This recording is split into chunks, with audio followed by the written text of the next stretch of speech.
Hello, everybody. Hello, hello. So we are here at our second class of From Chaos to Seder, and I'm happy to see all of you here. And we met 2 weeks ago. I'm sorry we weren't able to meet last week. Something suddenly, family has a way of doing that, and I had an engagement party of one of my nephews. But I'm really, really happy to be here today, and we're continuing our studies and our learning. And here we are a day before entering into Purim, which is all about chaos. I remember being in yeshiva and wanting to prepare for Purim, and the truth is it's almost impossible to prepare for Purim because Purim is so chaotic. We do what we can and we enter into the whirlpool and we come out the other side. And then we start really taking step towards Passover. So we started a bit early, but sometimes I'd ask people, if I were to put you on a spectrum between Purim and Passover, where are you on that line? Where is your soul connected to? Are you more a Purim soul or a Pesach soul, or somewhere right in the middle? And it's a good question to ask. So I know that we should be preparing for Purim, but the truth is the class today and what we'll be learning about is connected to some of the spiritual practices of Purim as well. Because today, 2 weeks ago, when we started our course, we spoke about the idea that being enslaved means that we're at loss for words, and that's what trauma does to us. And that part of the process of leaving Egypt is about finding those words again. And we see that process through Moses, Moshe Rabbeinu, who had no words and tried finding them, and through the people of Israel who called out to God and cried out and sighed. And at the end, we sit together around the table at Magid and we speak. And it doesn't mean that once we have words for something that the next day we, because we always move between having words and not having words. And sometimes between a word and the other and between the letters, there's a teaching that when God gave us the Torah, and I'm sure you all know this, is letters written on parchment.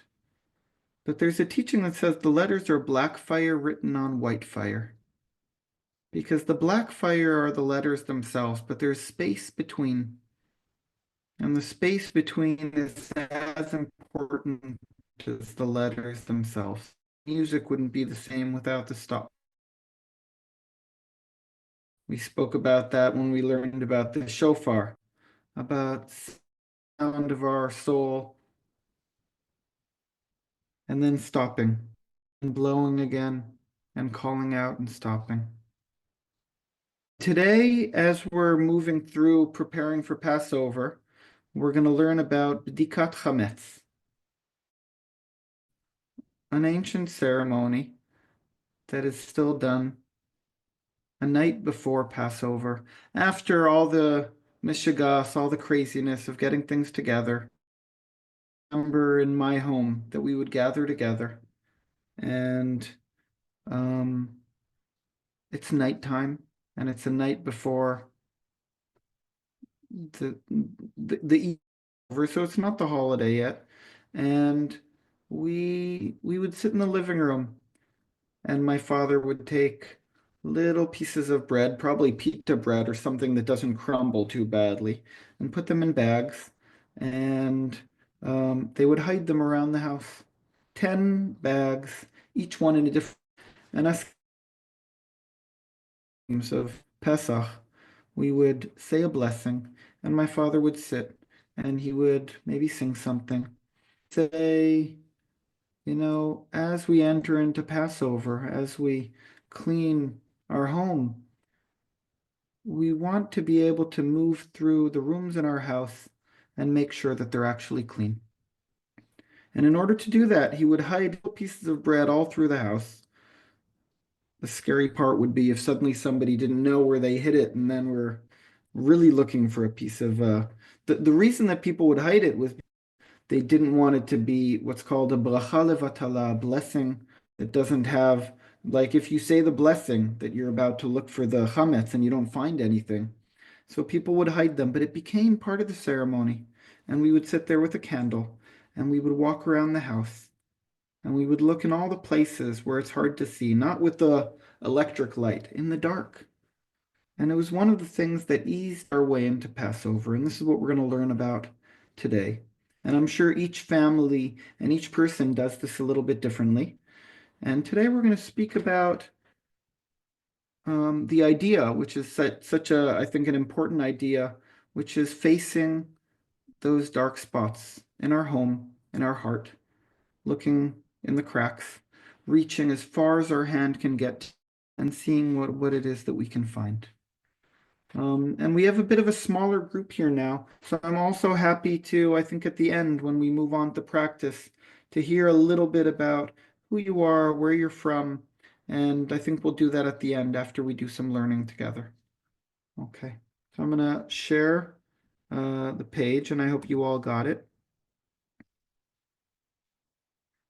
And as I usually do, I'll bring a lot of text that some of it will do, and some will be there for that we'll kind of look through it, and maybe we'll mention some of it in the chat, in the WhatsApp, if we don't manage to get to everything. Okay. So the first thing I want to speak about is where is this idea of, this spring cleaning? It's not exactly spring cleaning because we're not cleaning dust, we're cleaning for chametz. And sometimes rabbis get out and they say, it's not spring cleaning, don't go crazy about cleaning your house. My feeling is that spring cleaning is much older than Pesach. That thousands of years there's a time that I would say the spring is in the air and people kind of, I don't know, after the winter, we want things to be clean together with the cleanliness, with nature kind of, with the flowers blossoming. We have on our mountain right here where we live in the Gilboa, we have one of the most beautiful irises called the Gilboa iris. And it blossoms once a year for 2 weeks, and it just started blossoming. I'll send some pictures in the chat to show everyone on the WhatsApp group. So I want to start just with an idea of what chametz is, because I'm sure all of you know, but if you don't, matzah is this flat bread, which when we make matzah, we add flour and water, and you put a stopper because 18 minutes later, if you didn't manage to bake it, it's considered chametz. It's not something that we can eat. And it's everybody's really, you have to wash our hands in between this. There's like, everything needs to be exact. The Ashkenazi, the traditional matzah, it's like a cracker. And usually when we let bread rise, that's exactly what we don't let chametz to do. So it doesn't rise, and that's the matzah that we eat. But chametz is the bread which we normally eat, which did rise. And I'm sure all of you know this, so we're not going to stop here at this, but to speak, what is the meaning of chametz? And what is the meaning of the word chametz?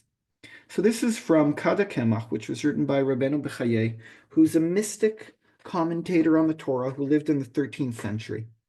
And this is what he says. The term chametz is derived from the phrase in Psalms, Ki yitchametz levavi, which means my heart is missing out or doing something wrong. Okay? Referring to the heart inclining towards wrongdoing. The sages further explained in prayer, it is revealed and known before you that I wish to fulfill your will, but what prevents me? Se'ol sheba isa, the leaven in the dough, the evil inclination, the yetzer hara. He brings a bunch more examples that chametz in Hebrew, if you're watching a basketball game and somebody says, hu echmitz et asal, meaning he missed. It literally means to miss out. When milk goes bad, it goes chamutz, it becomes sour. And when wine goes bad, it becomes chometz, vinegar. All these come from the same root of something missing out on its time. It's not the right thing. And in Psalms, when it says It Hametz levavi, so this 13th century mystic from Spain, Zaragoza, he says, this is what chametz is about. Because we all have, it says, where is it? Because the leaven, the seor, which is almost like if anybody made sourdough and you have a starter, that's the seor, these things that people had in their homes that you needed to get rid of for Passover. And it symbolizes the evil inclination. And for this reason, the Torah commands, it shall not be seen nor found. We don't want it to be seen or found. Sell all their chametz, get rid of it, give it away. And if we do keep chametz that doesn't belong to us, we put it in a cupboard with something on it saying, do not open. We don't want to come in touch with chametz. It must not be seen in our actions or found in our thoughts, but rather nullified in the heart. Because part of the work is we clean our home, but then whatever we didn't find, we say, God, what I found, I found. And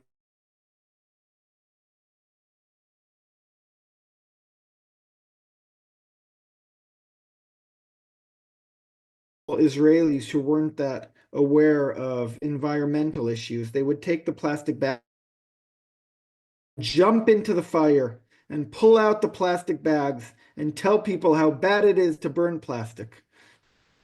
Memories from the eve of Passover. My dad saying, this isn't chametz. We need to take care of our planet. This is my dad kind of instilling in us a sense of being environmentally responsible. But there's something that we say at the end saying, look, I can, but there might be something I didn't find. And those things I didn't find, what can I do? What can I do? So I'm canceling them. I'm nullifying them in my heart. So now that we spoke a little bit about chametz and matzah, and as we get closer to Pesach and I buy some, I'll be able to show everybody exactly what it looks like. Although I'm sure most of you know and have seen. Okay. The Mishna. The Mishna, which is the first book of the oral tradition, written in Rabbi the second. Seller, Yeah. excuse the interruption, but it seems like your internet connection is not that strong. And I'm wondering if you might turn off your video, which would probably help the audio come through clearer. Oh, hang on. Let me try something here. Something closer.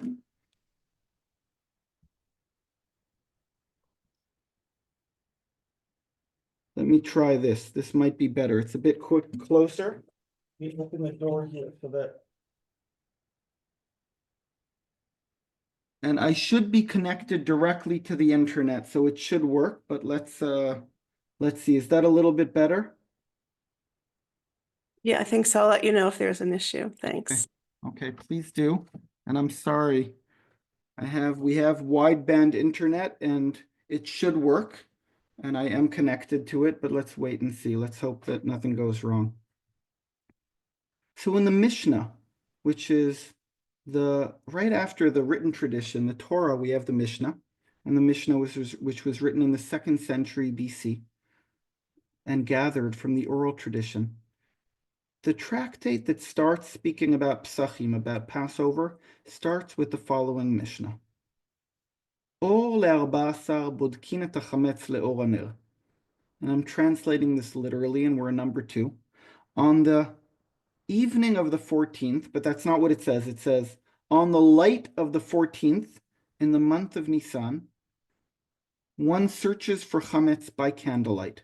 This is what it says. Now, an opening is always important. The opening of a book, the opening of a tractate in the Talmud, the openings are important. And it's choosing its words carefully. There's a whole genre in the academic world saying that the first page in the Talmud, the first Mishnah in each one of these tractates is a literary work as well. And they're saying here, Ol Erbasa, even though they mean at the nighttime. Why would they use the word Ol, which means light, to describe the nighttime? So we're holding this question as we move through. but it says, on the light of the 14th, we look for chametz with candles. In any place that you don't bring chametz, you don't need to search. But this tradition that we do, we're talking about something that was recorded in the 2nd century, and it was probably even earlier, searching for chametz. And the Tur, one of the earliest people who wrote the halacha, the son of the Rosh, he writes like this: and they required searching for chametz in cracks and crevices and all places where chametz is commonly used. They found support for this practice in the verse, I will search Jerusalem with candles. So this is an interesting thing. This is a halacha book. And he's not saying you look for it because it says you shouldn't have chametz in your house. We learn this from the fact that we search for Jerusalem with candles, which isn't a prophecy. But Jerusalem isn't just a place. Jerusalem is a center point. Jerusalem is an archetype. And it's teaching us something about what this journey of looking for chametz is. And for this reason, says the Tur, on the night of the 14th, chametz is to be searched by candlelight. And this means the night preceding the 14th. It's not the night that we sit and do the Seder. Since it must be searched by candle, it should be done at night, when the candlelight shines brightly. And years later, and the part that I'm bringing now is from a Hasidic master, from the Ishbitz tradition. And it's by Rabbi Yaakov, the Radziner Rebbe. And Rabbi Yaakov, the Beit Yaakov, he was the son of the Mei Shiloach, who was a student of the Kutzker. And we're talking about mid-19, like 1850, 1860 was when this book was written. And he wrote a commentary on the Haggadah. And this is his answer for why we use the word or. In the evening, or, which is like in creation, Vayehi or, on the 14th, we search for chametz by the light of a candle. The reason this tractate begins with the word or, which means light, is that during this festival, the Holy One, blessed be He, illuminates a person's eyes to recognize their place and roots. Sheyakir mekomo v'shosho. God sends light that enables us to see, where am I and where are my roots? V'yir'eh meforash shoresh chesrono. And you can see clearly the root of that which is lacking, of our loss, of that which missing, of chisaron is that I don't have. And when I know where I am and where my roots are, I can start exploring also what's missing in my life. And during this festival, and we're speaking about Passover here, the Holy One, blessed He, shines a light on a person so they can recognize their place and their roots, addressing the root of their deficiencies, of that which they're missing. This brings them great joy. Therefore, the tractate begins with O, as at that time, the Holy One, blessed be He, illuminates their vision. This is such a beautiful teaching, because what he says here is it wasn't an accidental use of the word. Know that on the eve of Passover, which is in a way the Jewish New Year, because the biblical, the birth of the Jewish nation is Passover. That's when we were born as a nation. And something on this night, know that it's dark because you need a candle. You don't do it during the day because there's no use in lighting a candle during the day. But the light isn't the light from your candle. It's that a great light comes down that allows us to stand with the candle and to look deeply inside into all the cracks. There's a crack in everything, right? And we see the cracks. There's a verse in the Torah that says, Tzedek, tzedek tirdof, which means we shall pursue justice. But I heard once that we could read it also, Sedek, tzedek tirdof, which means we search for cracks. What does it mean we search for cracks? When I sit in front of someone and there's a tear. This is my job as a therapist. There's a crack. I stop. When I see something broken, we read this last week, 2 weeks ago, that we're drawn. The people of Israel going to Egypt, ki shever b'mitzrayim. There's food, but there's a crack. We're drawn to the cracks in our being and in other people's being as well. And there's great light. That's where the light comes in. So he says, oh, there's a great light when I take the candle and I look into the gaps and into the cracks. What do we find there? What do we find deep in the shadows in those places that we normally don't go to? Can you all hear me okay? Is the connection a little bit better now that okay, good. Okay. If you have things that you want to share or say, you can unmute yourselves and share. And if not, we'll continue with the learning. Okay?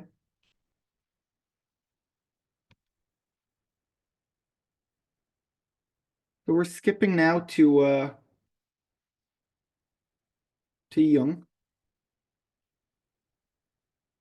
Because Carl Jung, in his book called Modern Man in Search of Soul, which is a wonderful place to start with if you want to get to know some of his writings. And he has different articles there about dreams and about his work with Freud, and it's written beautifully. And this is one called Problems of Psychotherapy. And he writes the name catharsis. We all know what catharsis means. Like when emotionally, when I get something out, I'm like, phew, after confession, right?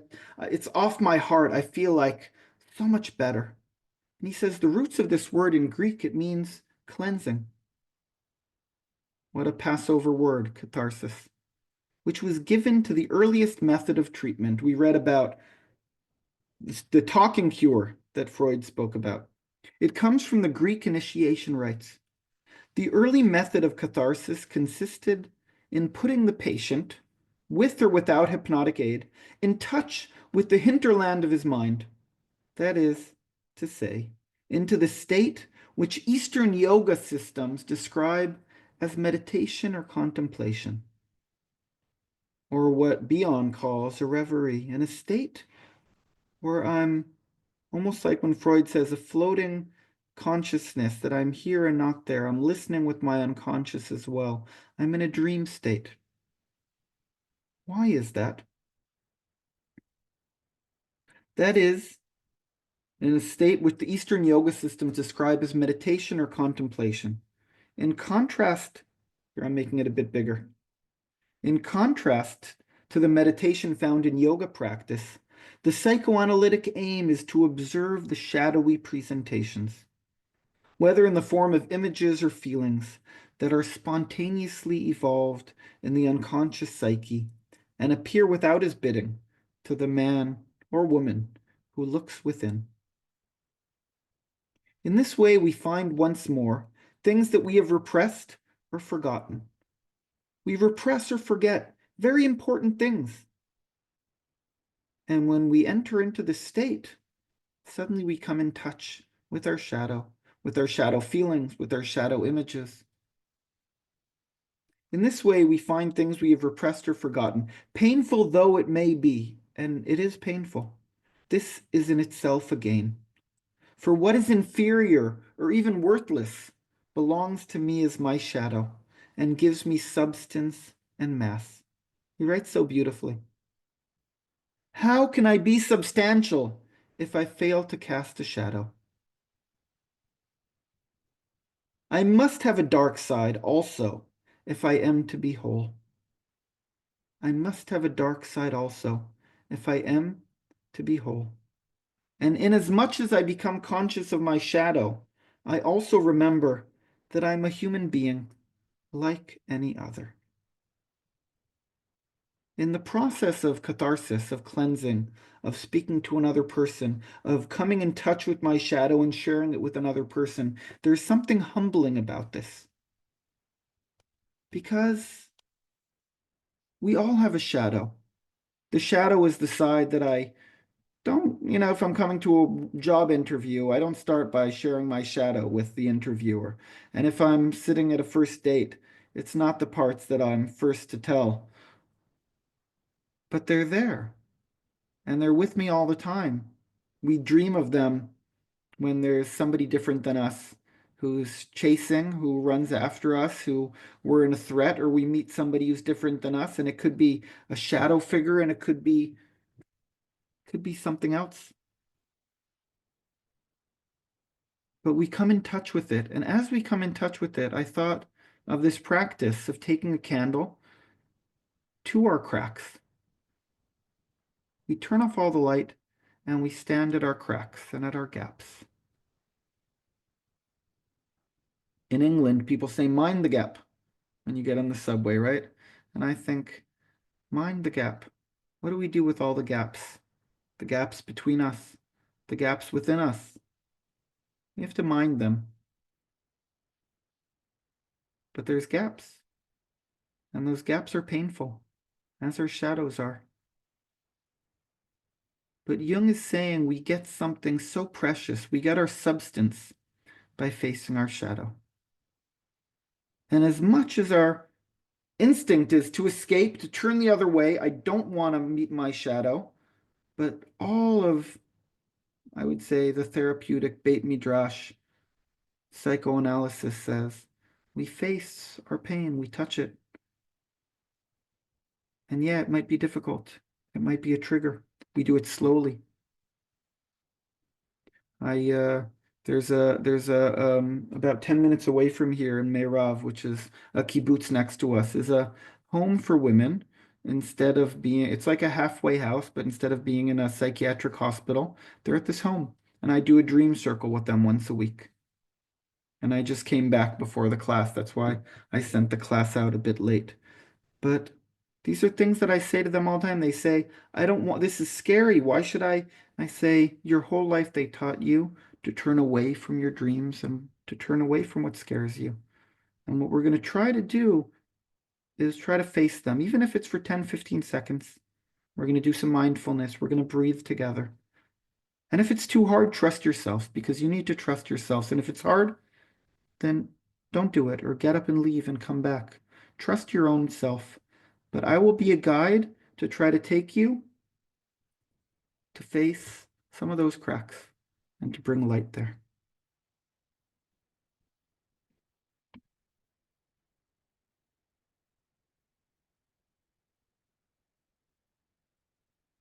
Okay. So if we speak about the difficulty of not facing, of facing our shadow, I'll bring something from the Zohar. The Zohar on the Parsha, which is called Bo, which is the third Parsha in the book of Exodus. And Bo, literally in Hebrew, what does it mean? It means come. And who says to Moses, Bo? God. But what is he saying to him? Because if you remember the verses, Bo el Paro, come to Paro. And everybody asks, including the Zohar, when God sends somebody somewhere, what should he say? Go to Paro, which is Lech le Paro. It should be Parshat Lech. Why is it Parshat Bo? So listen what the Zohar says about this. And this is an opening to a beautiful piece in the Zohar called Drushat Taninim, literally the teaching of the dragons. That's actually how it was translated on Sepharia. The Tanin, it's a crocodile or a serpent, and it's connected to the Leviathan. As I was preparing this, I said, I need to tell Daniel for AJS to do a course on mythical beasts in our tradition, on the myths of the Leviathan, of the dragon, of the unicorn. Maybe for another course we'll do something like that. Okay? Amar Rabbi Shimon. The Zohar, the Book of Splendor, was written in the 13th century Spain, but its hero is Rabbi Shimon Bar Yochai. So Rabbi Shimon continued, it is now fitting to reveal mysteries connected with that which is above and that which is below. Why is it written here, come to Paro? Shouldn't it rather have said, go to Paro?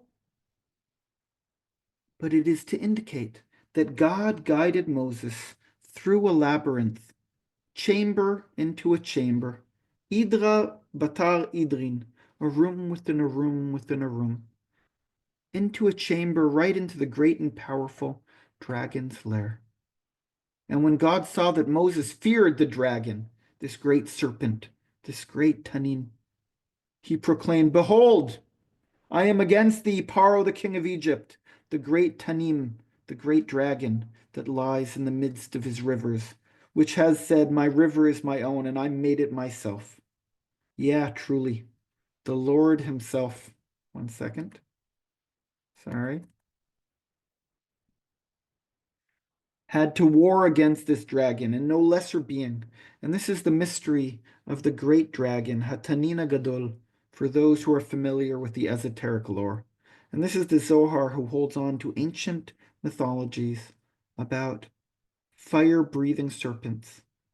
But there's something that Moses, he feared. He feared standing in front of Paro, and he feared standing in front of this great, powerful beast, and going into the underworld and standing in front of his shadow. There's a beautiful teaching that I like saying, one of the things when Moshe says that he's scared, and God says, "What is that in your hand?" And he says, "A staff." And God says, "Throw your staff." And he throws his staff and it turns into a snake.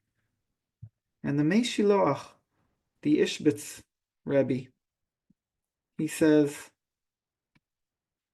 "What does that mean, that he throws it and turns into a snake?" He says, God says to him, "What is that in your hand that you've been leaning on your whole life?" And he says, "This is my staff. This is who I am in the world. This is what helps me stand up." And he says, "Oh, that's great. Now throw it.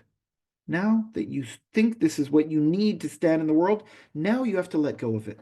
And he lets go of it, and it turns into a snake. And he says, "This is what I was leaning on? This is dangerous. This is death. This is a serpent."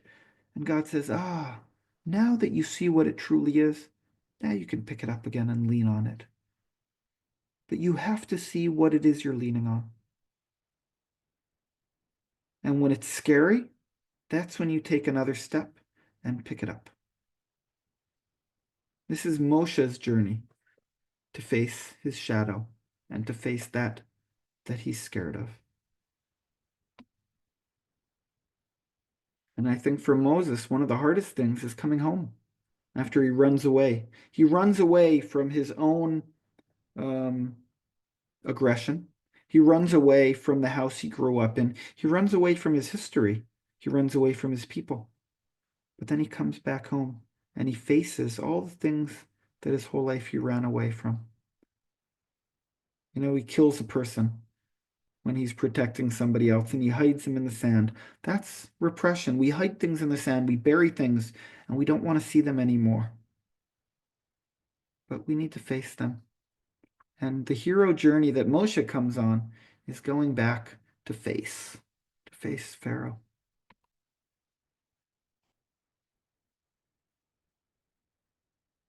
Okay.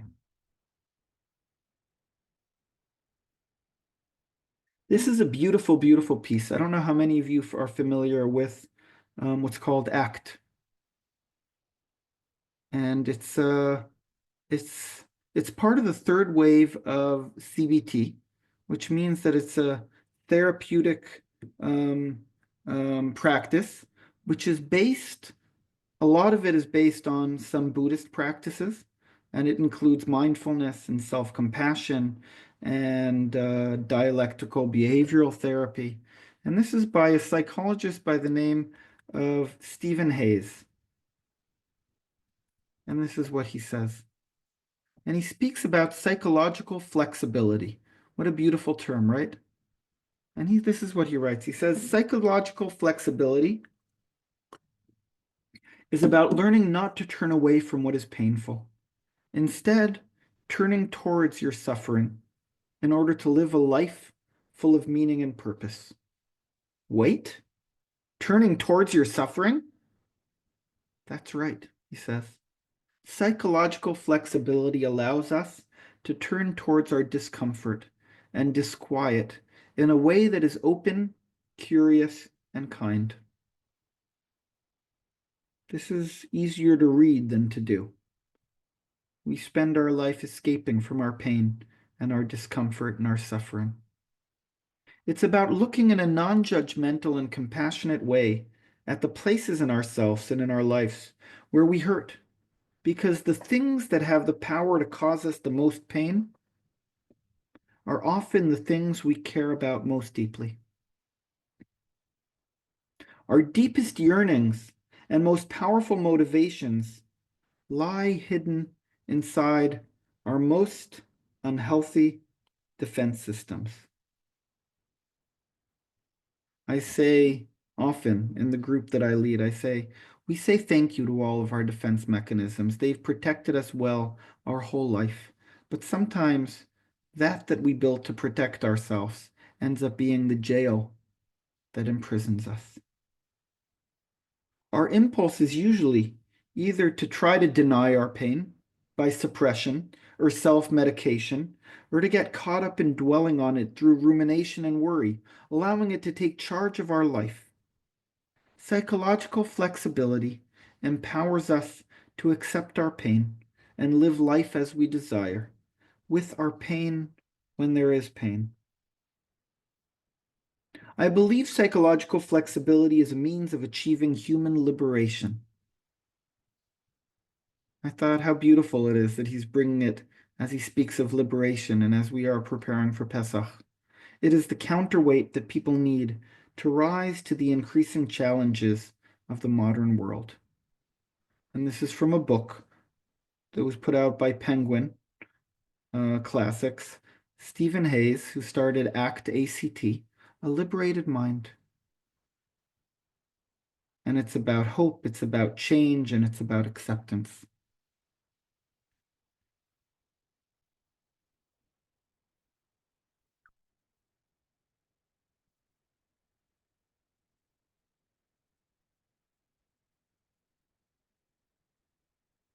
One of the moments in the Seder, and we're still speaking about preparation for Passover, but one of the moments in the Seder that were the most powerful for me as a kid was eating the maror.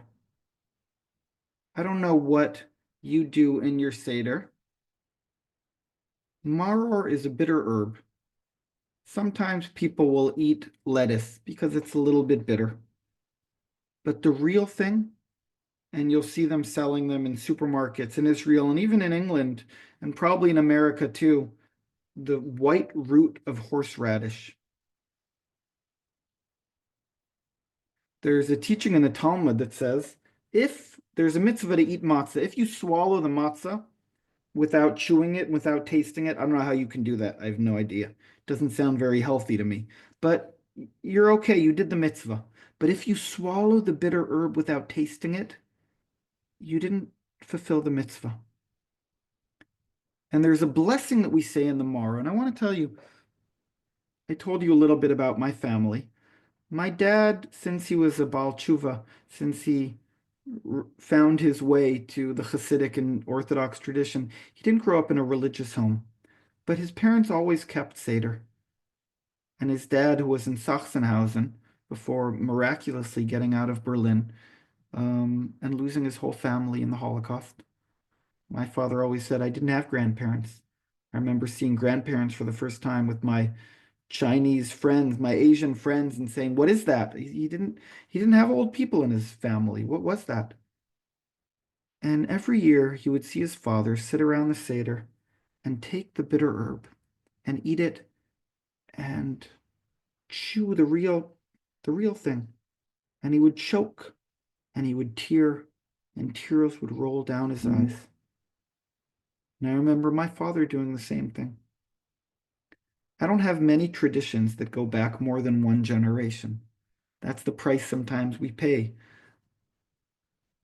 for moving and for exile, for so many things.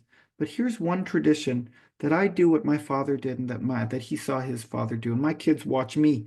They all watch as I eat the bitter herb and I choke and I tear. And I heard a teaching once my father used to say, why do we say a blessing on the bitter herb? It hurts. Blessings, we call them birkot hane'anim, the blessings of joy, of enjoying, right? Why? How can I? But he says, we're saying, thank you, God, that my slavery tasted so bitter. Thank you, God, that my slavery was painful. Because if it wouldn't be painful, we would still be slaves in Egypt. That's why we have to taste it. And we can turn our backs to that pain, but we have a ceremony that we enact and reenact the tears and the pain of the slavery by eating this bitter herb.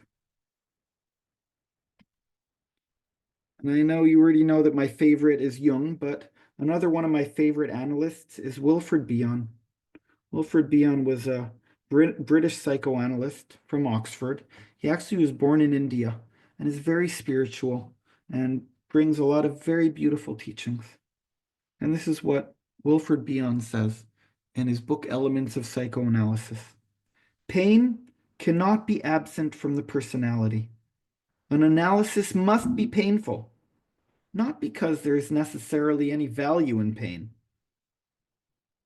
but because an analysis in which pain is not observed and discussed cannot be regarded as dealing with one of the central reasons for the patient's presence. Why do people come to therapy? Because they're in pain. This week I gave a talk to 70 rabbis about suicide and about working with families after somebody committed suicide. And it's such a hard subject. And I read to them somebody who said, often people will take their lives not because they want to die, but because they want it to stop hurting so much. They don't want it to hurt because there's pain. The importance of pain can be dismissed as a secondary quality, something that is to disappear when conflicts are resolved. Indeed, most patients would take this view. Furthermore, it can be supported by the fact that successful analysis does lead to diminution of suffering. But nevertheless, it obscures the need for the analytic experience to increase the patient's capacity for suffering. Bion says, and maybe this is, I don't know what you think about this. I want to end the suffering. And Bion says, no. What we learn to do in analysis is to widen my capability to endure, my capacity to be in a state of unknown, of frustration, and of pain. Because if before a little bit of it and I would turn away, now I learn how to say, okay, this is something that I can handle. And I want to say, I don't know what pain you have gone through or are going through. And it's such a subjective thing that I would never say to somebody that you need to carry whatever pain you're going through. Some pain is so painful and so hurtful that we need to do everything we can to not to live with it. And sometimes I think that each person has their own pain to carry, and we don't know anything about what another person is going through. But part of removing the pain, that's one thing we do. And another thing is giving us the tools, the vessels, to be able to contain a bit more of it without shattering all over again. And that's what Bion, and I think some of these traditions are saying as well.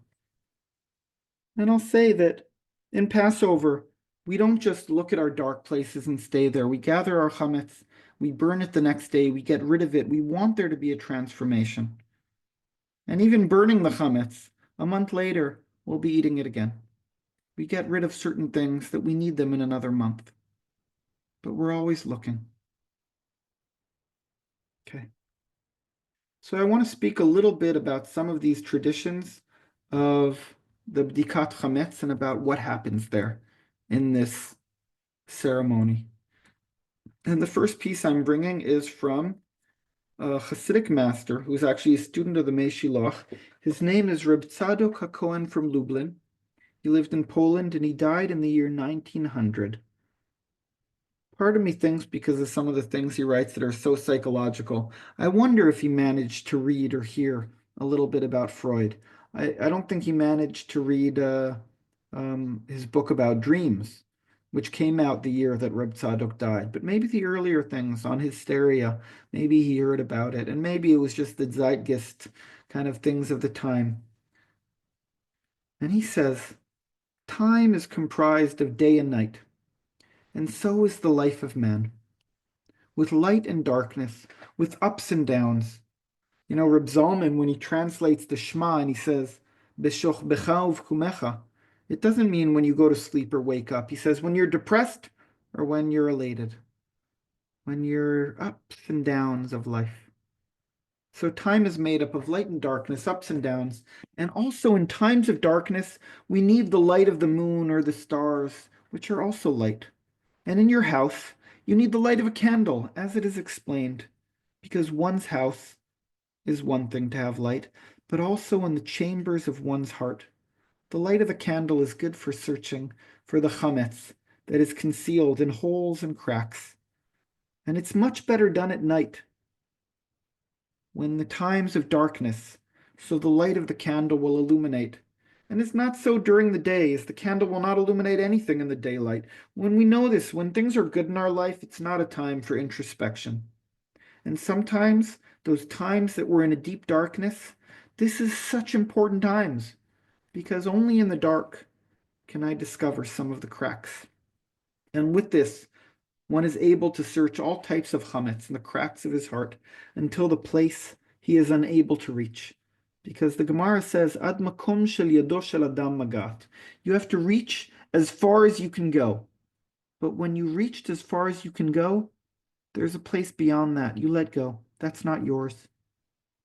There might be chametz there. It's not yours. You can't reach that far. We do what we can do.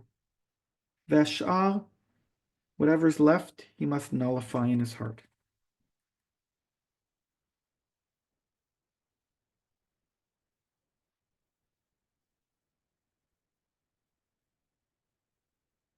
And we're going to do a couple of teachings now, I think, having to do with this, with the candle. And this is also from Rabbeinu Bechaye, this mystic from the 13th century.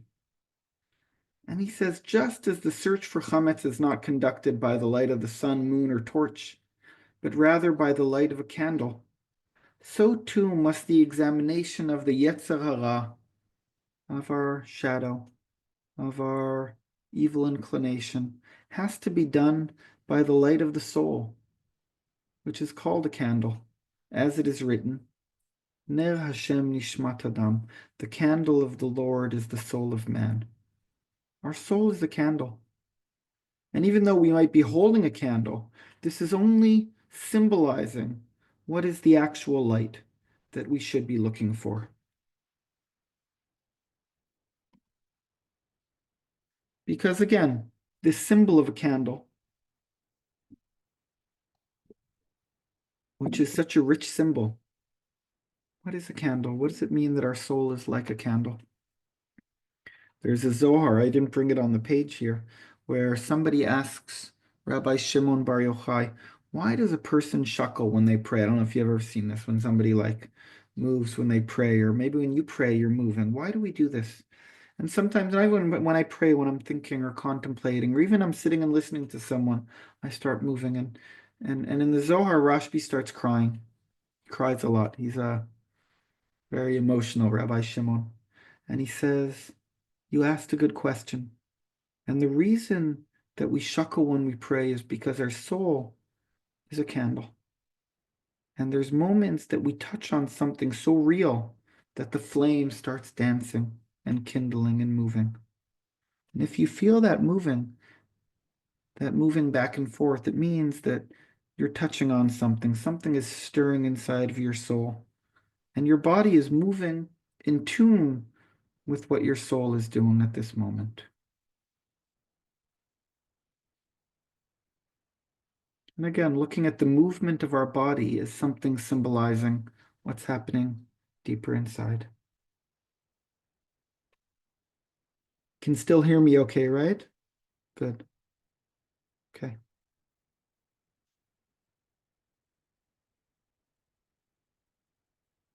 So I'm sure you all know this teaching, but when I was thinking about candles, it threw me to the Talmud in Tractate Nida, which is the last tractate of the Babylonian Talmud.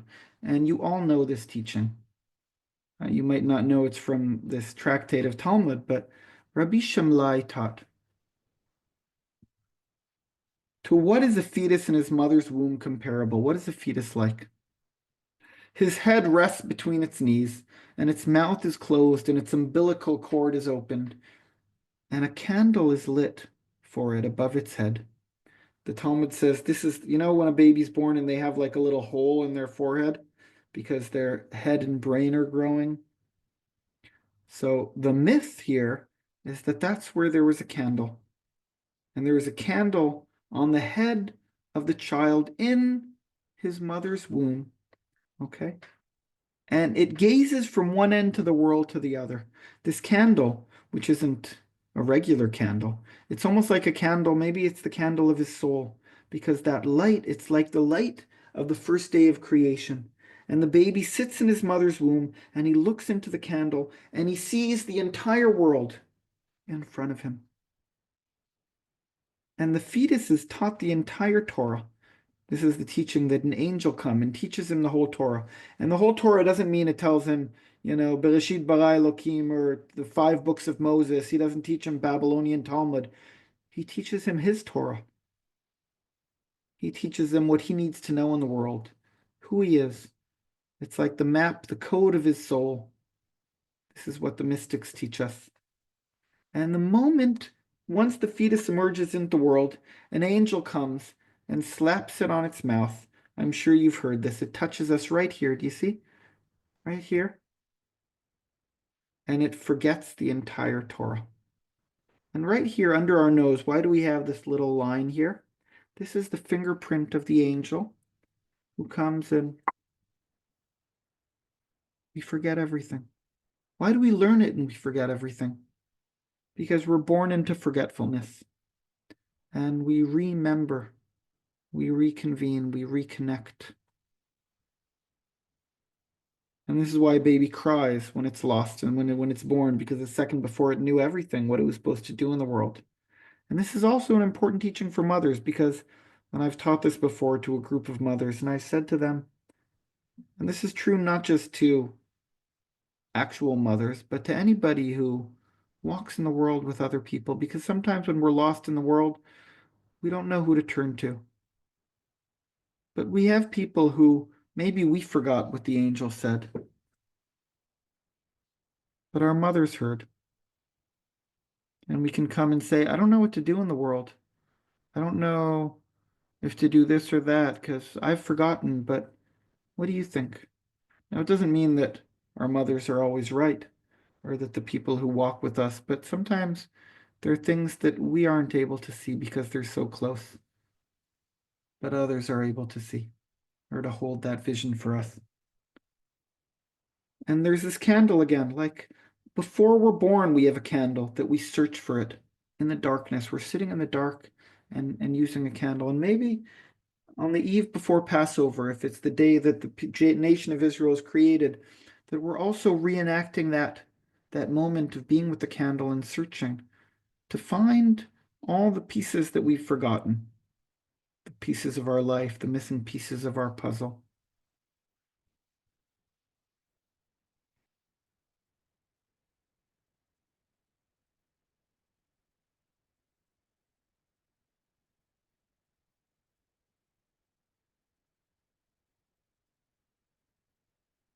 This is a beautiful mystical text. There was, in the year 1240, was a Kabbalist by the name of Abraham Abulafia.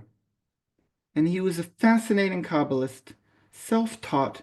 He did a lot of meditative practices with the letters. He loved the book of creation, Sefer Yetzirah, and he lived a crazy life. There was a while that he went to meet the Pope because he wanted to convince him that he needs to become Jewish. His luck was on his way to the Pope. He was almost on his way to get to him, and the Pope died of natural causes, and that probably saved Avram Abulafia's life. But he was very messianic, led a crazy life, ended up dying alone on an island somewhere in Europe. But he was a very rich mystic, and he believed in experiencing through practice. And David Cooper wrote a lot about some of his practices, and this is a teaching, or actually almost like a recorded memoir of a student of his that we don't know his name. The book is called Sharei Tzedek, but a student of his was doing the practices that his teacher told him every night of doing this and saying the letters and meditating and doing all these like meditative practices for about 2 or 3 months. And on the third night, after midnight, I nodded off a little, quill in hand and paper on my knees. He was practicing automatic writing. And then I noticed that the candle was about to go out. So I rose to put it right, as oftentimes happens to a person awake, meaning he blew out the candle. But then I saw that the light continued. Wait, he blew out the candle, but the light continued. Okay, he extinguished it and the light continued. I was greatly astonished, as though after close examination, I saw that the light, issued from myself. I said, I don't believe it. I walked to and fro all through the house, and lo and behold, the light is with me. I lay on a bed and went under my covers, and behold, the light is with me all the while. I said, this is truly a great sign and a new revelation which I have perceived. This is from the 14th century, where a person who's doing these meditative practices realizes that he becomes the source of the light. It's not that he has a candle. He is the candle. You know, in all the Christian imagery, the iconography of like faces shining with light around them. That's what happened to him. And in all the great traditions, we have stories of Moses coming down and his face is shining. There's a teaching about the Prophet Muhammad in Islam that his wife Aisha lost one of her needles once and she couldn't find it. And Muhammad, the Prophet, walks in and immediately the room filled with light and she found her needle. There's teachings about Rabbi Eliezer ben Horkanus and about Jesus, that he stands and he's filled with light as he comes down from the Tavor mountain and in other places as well. So here we have a teaching of somebody who has a candle and the candle goes out, but and I love how it describes, he's like, I don't know what to do with this. So I go back and forth in the room and it's still lit. He goes under his blanket. He goes to his bed and covers himself in a blanket and there's still light. He is the light. And it blows him away that the practice enables him to become this light.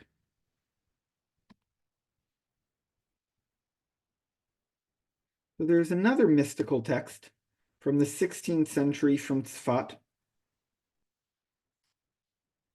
and it's written by Rabbi Elazar Azkari, and it's called Sefer Charedim,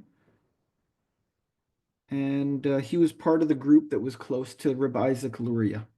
And he, in this book, which is all about halacha, he says, regarding the light that shines on the heads of the righteous and those who have repented, the righteous have a tchelet light shining on their heads. Tchelet is like the color of the sky. It's a light blue. And the reason it dwells on their heads is since they're filled with awe. And when you're filled with awe, this light is called yirah, which could be translated as fear, but also means those who see. And thus, similar objects find each other and are awakened. This is beautiful. In Hebrew, it's matzah minet mino v'ne'or. Like the part of my soul, by me looking up to the sky, sees the blue of the sky, and this finds that. And when two things are connected, they become one. That's how he explains that a person has light, an aura surrounding their heads. And if you don't see it with the eyes of flesh, have strong faith in your heart as if it's seen to you. So he says, even if you don't see it, know that you have a light surrounding you. And we're almost at the end. I see that we're running out of time and we're going to move on to a practice. But here, Reb Nachman says something similar. Reb Nachman, who is the great-grandson of the Baal Shem Tov, says, to gain spiritual understanding and awareness, you must sanctify the 7 lamps of your head. The menorah. A menorah was in the temple, the candelabra in the temple. But he says each person's face is a menorah. Look, 1, 2, 3, 4, 5, 6, 7. I have 7 holes in my face that can be filled with light.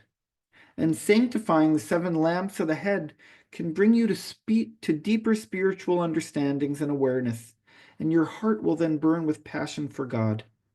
These heights of understanding are a blessing from God that is bestowed from above, shefa, of light coming from above, that will shine through our face when your face lights up. And we say somebody walks into a room and the room lights up. When somebody smiles at us, they're filled with light. There is a light. There is a light that we are trying to kindle here. This is from Tich Naht Hanh, a Buddhist monk who passed away a couple of years ago. And he says very similar things about the light. The key of the practice is to light up the lamp. Whenever we turn on the light in Plum Village in France, where he lived, we say, lighting up the candle, I make an offering to all the Buddhas, the numberless Buddhas, to lighten up the face of the earth. He says every time, if you call and nobody answers, it's because when the phone rings, we say, as the phone rings, we try to listen to the ring and return to our mindfulness. So you have to wait a while as we're being mindful to the ring of the telephone before we answer. This is part of their practice. I see that the ignorance of my mind gives way to the light of my mind. In our mind, there is the light of understanding. And in the room, there is the light of the lamp.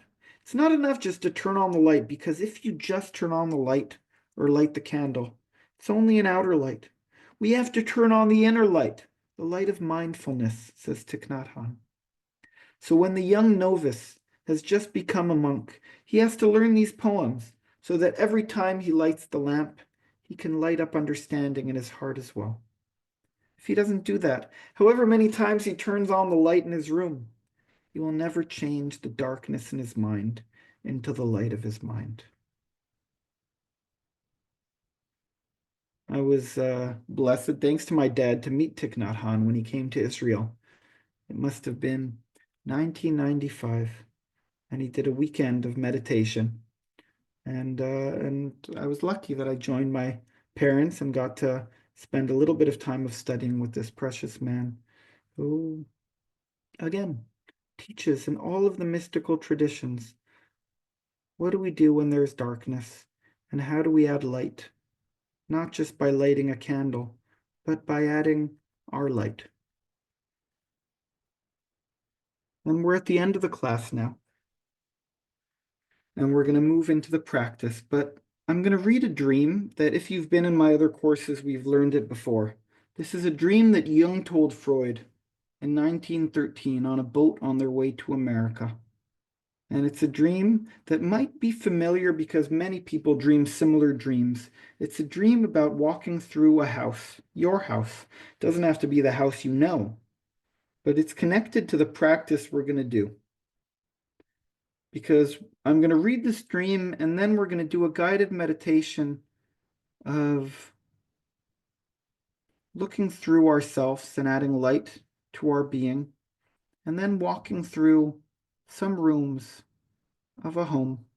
It could be a home that we imagine. Let your mind guide you as we walk through from room to room, like it says that God took Moses from room to room as we add light in the chambers of this home. So I'm going to read this and then we'll do a little bit of a practice. I was in a house that I didn't know, that had 2 stories. It was my house. I found myself in the upper story where there was a kind of salon furnished with fine old pieces in Rococo style. On the walls hung a number of precious old paintings. I wondered that this should be my house, and I thought, not bad. But then it occurred to me that I didn't know what the lower floor looked like. Descending the stairs, I reached the ground floor. There, everything was much older, and I realized that this part of the house must date from about the 15th or 16th century. The furnishing were medieval. The floors were of red brick. Everything was rather dark. I went from one room to another thinking, now I must really explore the whole house. I came upon a heavy door and opened it. Beyond it, I discovered layers of brick among old ordinary stone blocks and chips of brick in the mortar. As soon as I saw this, I knew that the walls dated from the Roman times. My interest was by now intense. I looked more closely at the floor. It was of stone slabs, and one of these I discovered a ring. And when I pulled it, the stone slab lifted, and I again saw a stairway of narrow stone steps leading down into the depths. These two I descended, and entered a low cave cut into the rock.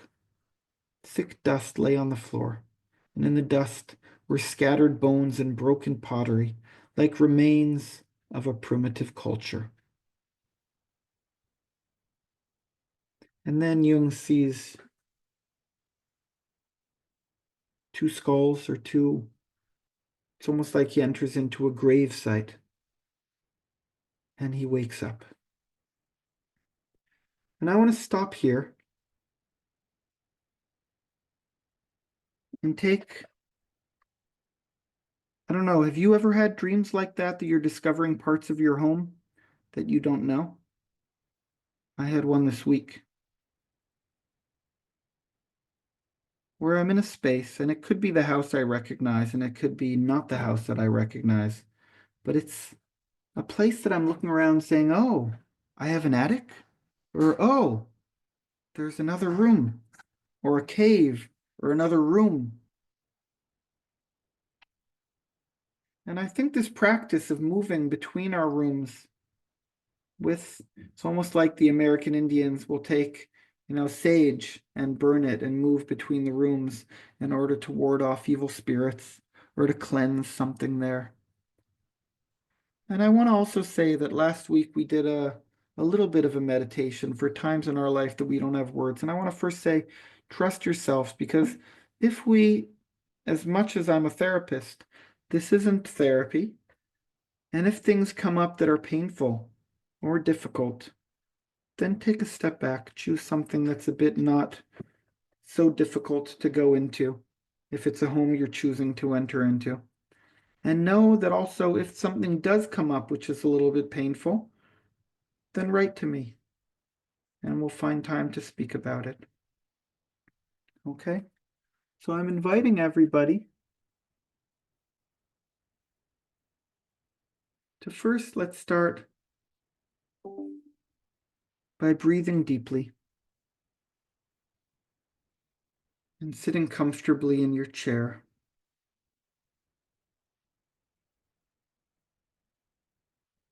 And I want you to imagine, as you're breathing deeply, light, a little light in your tiny pinky of your toe.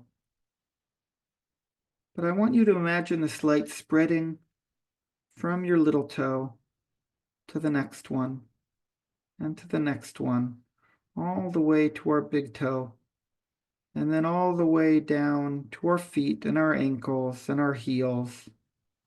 And as this white light, which is filling your legs, imagine also the most calming feeling that any muscle which is tense is becoming loose as it's filling you with light.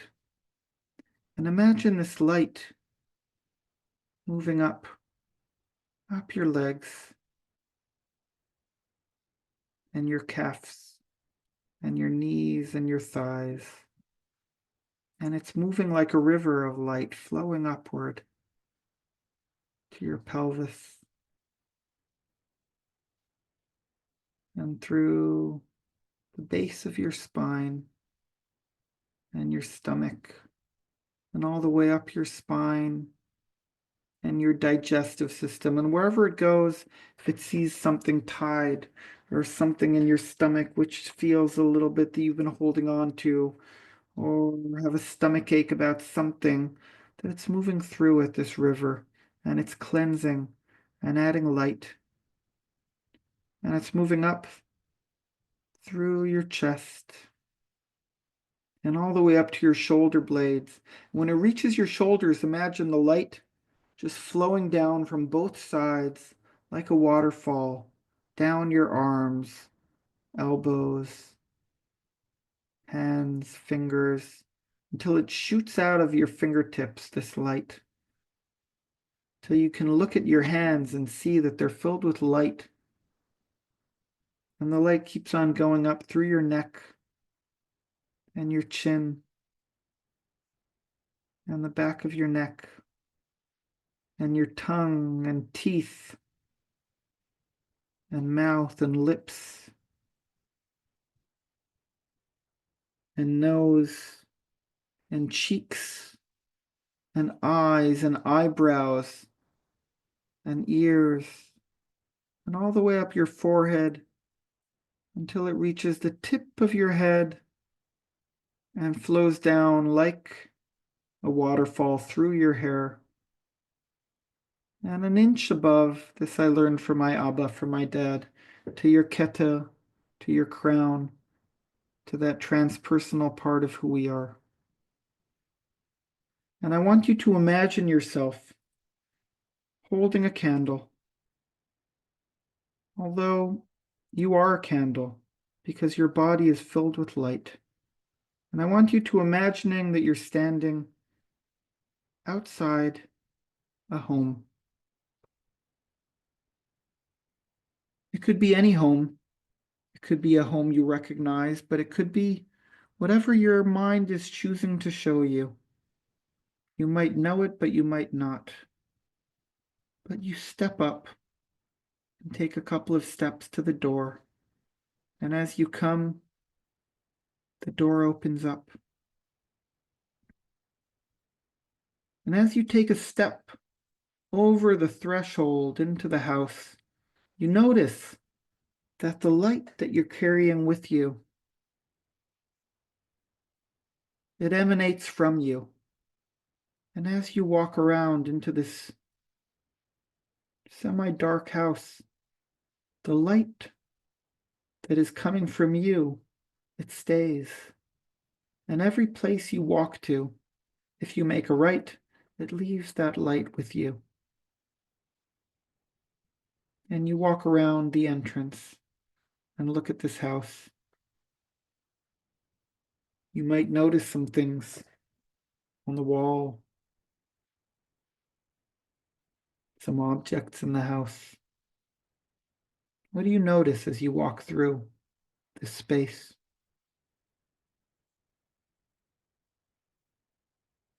What is the house made of?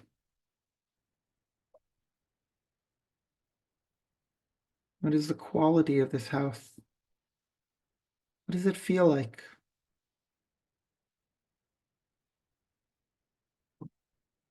And as you walk around, you start noticing more doors and steps. And you choose to go into some of the rooms with this candle of yours. And if the door opens for you and you walk in, what do we see as we bring light to some of the corners of this home?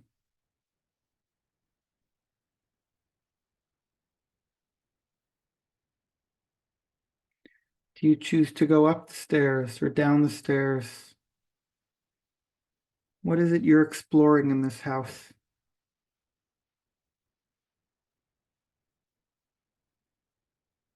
And it's almost like you're not exactly sure what you're looking for, but you're open just by spreading this light to whatever gifts this home has to offer you.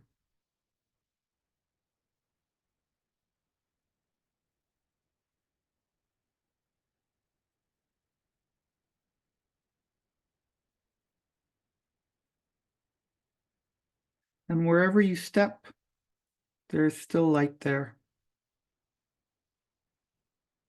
And the house slowly becomes illuminated more and more. more and more.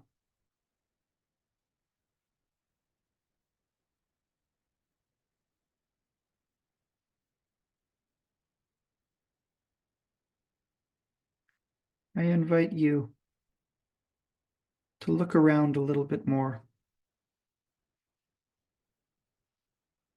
See where your own psyche, where your own candle, where your own neshama takes you within this house, what it wants to show you. Trust yourself and where you want to go. Because each person's home will look a bit different. And see as you move through something that you want to take with you, a gift, something beautiful that is yours, something that you've lost.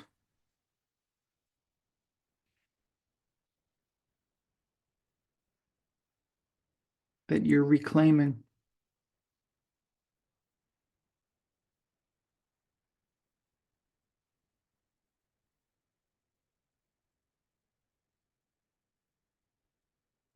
And as you finish walking through this space, take a last look around and respectfully bid farewell and step back out.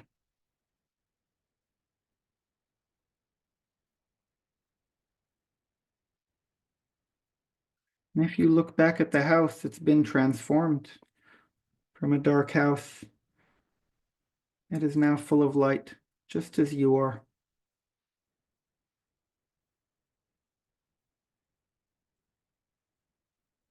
Take a couple more minutes if you need. And when you're ready, I'm inviting you all to come back and rejoin us.